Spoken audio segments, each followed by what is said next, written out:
Okay, guys, BA11, Chapter 3, Exploring Global Business. Sponsored by Brooklyn Body Gear, best underwear money could buy. Okay, every show is sponsored by Brooklyn Body Gear. Okay, they are outfitting me every single day. So, you can find it on Amazon. Okay, exploring global business. In this chapter, it's going to be very controversial. Considering now, many companies are reassessing their globalization. Obviously, because the world is a lot smaller and because of coronavirus. I'm sure in the end, nothing's really going to happen because the world is a lot smaller. We can't go back in time. So, what is international business? International business encompasses business activities across national borders. Okay, why do companies participate in global business? Very simple, to make more profits and to make more money. My goods, Brooklyn Body Gear, they are made in China. Okay, I can't afford to have them made in the United States. It's that simple. I can't afford to have my underwear made in the United States. Okay, absolute advantage is the ability to produce a specific product more efficiently than any other nation. Okay, absolute advantage is by nation, and a comparative advantage is a specific product better than any other product. A company can make it better than any other company for a particular product. Things can change over time. Okay, in the 70s, Saudi Arabia had an absolute advantage over oil. Very simple. They were able to produce the oil and get it out of the ground better than any other nation. Right now, they don't have the absolute advantage because there are a lot of other companies that are actually doing it. A comparative advantage to produce a specific product more efficiently and better than any other product.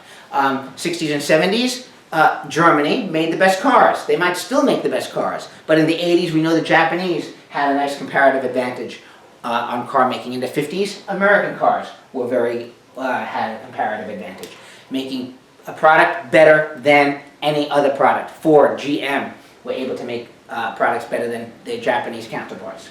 Okay, absolute advantage by country, comparative advantage by product by other companies. Okay. Okay, exporting, shipping more raw materials from one country to another, importing, bringing it into a country. Okay. Okay, the balance of trade, imports and exports should try to be in balance, but of course it's never going to be in balance. Do we have a negative balance of trade? Yes, we do, because we import more than we export. Okay, we import more than we export. We have a trade deficit. Okay, what does China have? China has a trade surplus because they export more than they import. Okay. Different ways to do international business. There's licensing, there's exporting, joint venture, JVs, totally owned facilities. There are strategic alliances, some counter trade, forget trading companies, and multinational firms. We're going to talk about each one of these. Okay, licensing, contractual agreement to produce, that allows your company to produce a product with their name on it. Okay, use their brand name in return for compensation. Okay, you might see a company like Calvin Klein Underwear, right? Calvin Klein Underwear. Calvin Klein does not make that underwear. That underwear is made by, what's the company made by? It is made by, now it slips my mind. Okay, but Calvin Klein does not make their own underwear. It is made by an underwear company. When I worked for Polo Jeans, the jeans were not made by Polo. They weren't made by Polo Ralph Lauren. It was a license by a company called Sun Apparel. Sun Apparel licensed the name Polo and made the jeans for that company. Okay? So that's what licensing is. Most things today are going to be licensed. When you see a brand name on something that doesn't seem to have any, that is different from their regular product, that is usually a license. Okay? And like I said, a lot of clothing could be licenses. Okay, Ferrari sunglasses. Do you think Ferrari would make sunglasses? No, they licensed the name to probably Exotica or one of these big sunglass companies to use their name. Exporting.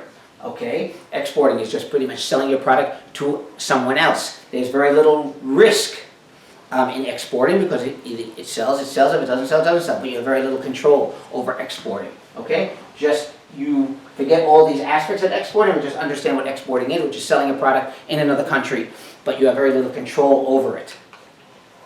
Okay? A joint venture, partnership to achieve a specific goal with another company. Okay, the advantage is you get immediate market access, and it reduces the risk because you're sharing it with someone else. But the disadvantage is it's very hard to make an agreement across national borders, and you have to have a commitment with both companies. For example, a joint venture might be, let's say Starbucks, even though this is not going to happen. Starbucks wanted to go into Italy, for example, and wanted to create coffee shops in Italy. And they decided they want to partner, since Italy has a very strong corporate, has a very strong coffee culture. They might feel, you know something, let me partner with another coffee company, like Italy or Lavazza, and then they would partner. And that would be a joint venture. They reduce their risk, and but they also reduce their control. Okay? And totally owned facilities, that would be something that Starbucks would do, which is we own everything, totally owned facilities, make everything in another nation. Okay, so usually the very big companies would go to another nation and make their own product. Gillette would make a razor specifically for a particular country. Okay, direct investment, complete control of the operation. The disadvantage, the risk is giant. They lose everything. Okay. So remember, you can build new facilities, or you can purchase an existing firm in another company, in another country. Okay, strategic alliance, partnerships to create a competitive advantage. Okay, Toyota and General Motors might have that. I always talk about strategic advantage in reference to brakes or spark plugs. Okay, Ford does not make their own spark plugs. Bosch maybe makes the spark plugs for them. The tires, Goodyear, Michelin, Ford, GM, Mercedes does not make their own tires. They have a strategic alliance with specific tire companies. That's their strategic alliance. Of course, there's some control over it, but there's also some risk, especially if it doesn't work out with that particular company. But understand that somebody like that, okay? Forget trading companies, counter trade, international barter transaction. If you wanted to do business with a country that does not have hard currency, what is the difference between hard currency and soft currency? Hard currency, it is traded in the open market and has some value to everybody. Euros, dollars, yen, pounds, Great Britain pounds, UK pounds, okay, English pounds. These are all hard currency. But if a new country came out and wanted to buy goods, you don't want to use their currency, so they would trade goods for goods from that particular country. Okay? So for example, if country X is a brand new country, but they make oil, they might say, okay, you give us the oil, we'll give you the cars. Okay? We don't want your currency, we'd rather have something of value. Okay, multinational companies are firms that operate in a bunch of different countries. As you can see, Walmart, they operate they're from the United States, but they're all over the world. They bought the company called Asda, so outside the country there's Asda. Okay, but there's also Walmart in Mexico as well. Oh, slip that side. Okay, but most of these companies, Volkswagen, they operate, even though it's from Germany, they have factories in the United States, as well as Toyota and ExxonMobil, obviously a United States company, but they're in many other countries as well. BP, British Petroleum, is an English company.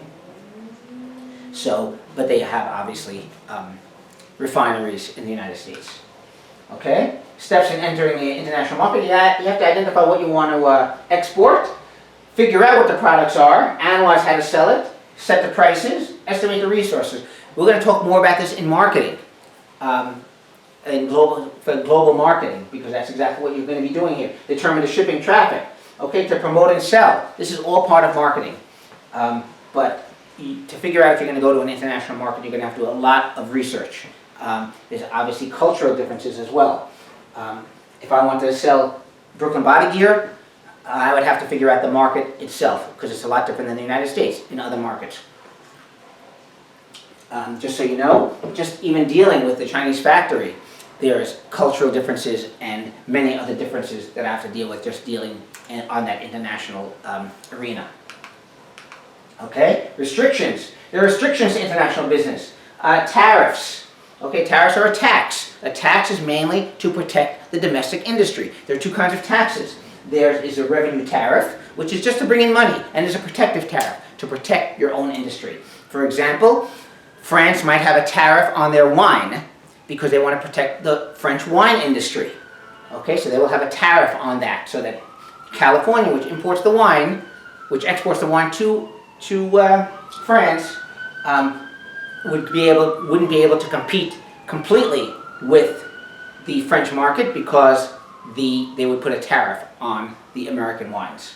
Okay, that would be to protect it, keep the prices similar, and just to protect the domestic market. And import duty, we already talked about this. Dumping is sending large quantities of goods overseas to another country, but below cost. You want to dump it so you can get a foothold in the market. Dumping is illegal. Okay, there was some talk about solar panels being dumped. It's very hard to prove dumping because they can easily say we have cheaper labor or cheaper products or cheaper whatever. But it's very hard to prove dumping. But if we were going to sell a bottle of wine for $2 somewhere else, they might be able to prove dumping. Unless we can prove to another country how we're able to sell it so much cheaper. Okay? Non-tariff barriers would be quotas. Quota is just a certain amount that you can bring into the country. They might still have a tariff, but might say only 1 million bottles can be put into the country regardless of the tariff. Okay? An embargo is a complete halt to trading. Embargo always has this bad sound to it, but all it means is that there's no more trading of a particular product once they pass their quota. Okay? And I'm not going to talk about the rest of it. Cultural barriers. Okay? There could be cultural barriers. In different countries, there's different cultures, and there might be a reason why a particular product won't be accepted in another country. The easiest one we can talk about is McDonald's in India. They would not have beef because beef is sacred to them. Cows are sacred. So that would be a cultural barrier to sending a Big Mac there, which is why their Big Mac has chicken in it. Okay, reasons for trade restrictions. Equalize balance of payments. But let's forget that. Let's talk about to protect the industries, to protect national security, to protect the health. Okay, and mainly to protect domestic jobs. Okay, reasons against. It's always going to be higher prices for consumers. And loss of jobs sometimes, and restriction of consumer choices. People would want free trade to increase the choices. Okay? Okay, I don't care about economic outlook. You want to know economic outlook, read the newspaper. Okay? Okay? Okay? Okay? The only international trade agreement I care about talking about is NAFTA and the EU. The EU is, okay, the EU is a bunch of countries that trade with each other. Okay, now, with the corona, you can see that there's a problem with this whole EU with moving people across borders, which was the idea of the EU. However, the main problem is now because of these open borders that they have. Corona is now everywhere. Okay, no different than the United States. But there's a free trade across borders. And of course, the North American Free Trade Agreement, which has just changed to the U.S.-Mexican Canadian Agreement, USMCA, replaced NAFTA, but it was free trade across Mexico, Canada, and the United States. Okay, free trade across borders. But the problem with that is that sometimes jobs would be lost because it's easier to put a factory in Mexico where the labor is a lot cheaper. Just for example, when I worked for Polo Jeans, the jeans were made in a town called Juarez, which was 5 blocks from the border of Texas, right across the border from El Paso. And that the jeans were made in Mexico and brought over to the United States. And of course, they were made a lot cheaper, just right across the border. Okay, NAFTA contributes to significant trade, benefits the companies in all the countries, increase sales, and it creates higher paying jobs everywhere. It can bring Mexico into the middle class, but the criticism, it resulted in job losses and erode labor standards, okay? And, but the main thing, that's really the main thing for me, is that we had U.S. job losses in our country. Ross Perot famously said that there's going to be a giant sucking sound if NAFTA was passed. And that's true, because all these car companies went across the border to make cars over there. And of course, they kept the profits for themselves, except we lost jobs here. Okay? I don't care about any other of these. And I don't care about this. Nope, and that's it.